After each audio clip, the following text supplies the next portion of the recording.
And switching gears a little bit, it was not a triumphant primary night for Indiana Republican lawmakers who broke with President Trump on redistricting. As of now, Greg Good, who you see on your screen here, was the only state senator to defeat a Trump-backed challenger in Indiana. 5 lawmakers are expected to lose, and one race is too close to call. So CBS News political director Fin Gómez joins me now. Fin, great to see you.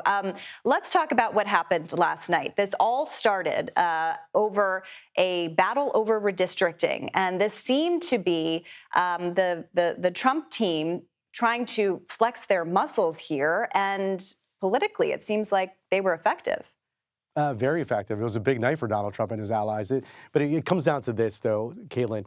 If you crossed Donald Trump on redistricting in Indiana, last night was payback night. If you recall, last December, 21 Republican state senators broke ranks and tanked a Trump-backed plan to redraw Indiana's congressional map, a plan that would have wiped out the state's 2 Democratic House seats. The president, as you know, was furious. He promised retribution.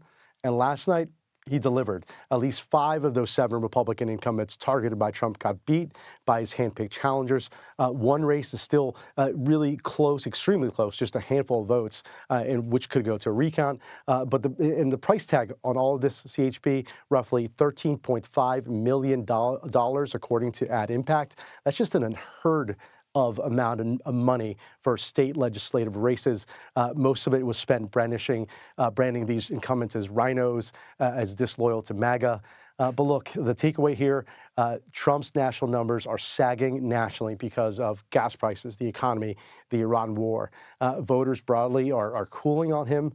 But inside the Republican Party, inside these Republican primaries, his endorsement still holds serious sway. Overall, a big win for the president in the Hoosier State last night, Caitlin.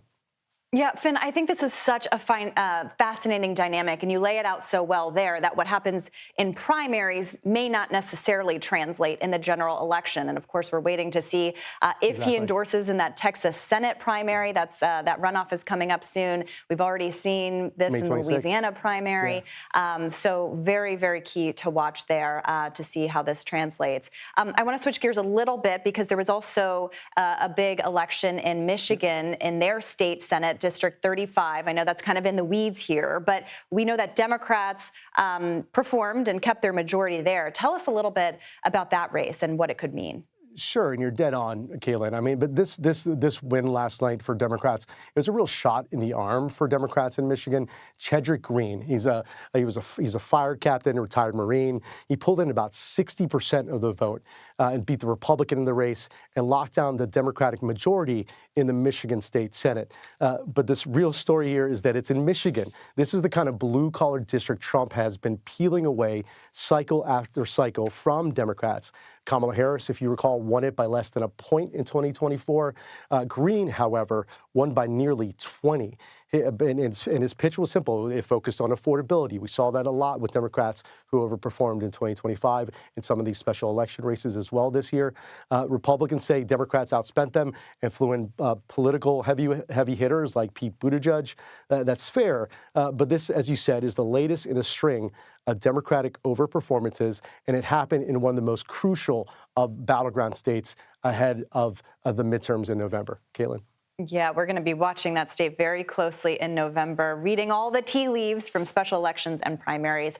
Fin Gómez, thank you very much, as always, my friend. Thanks, Caitlin.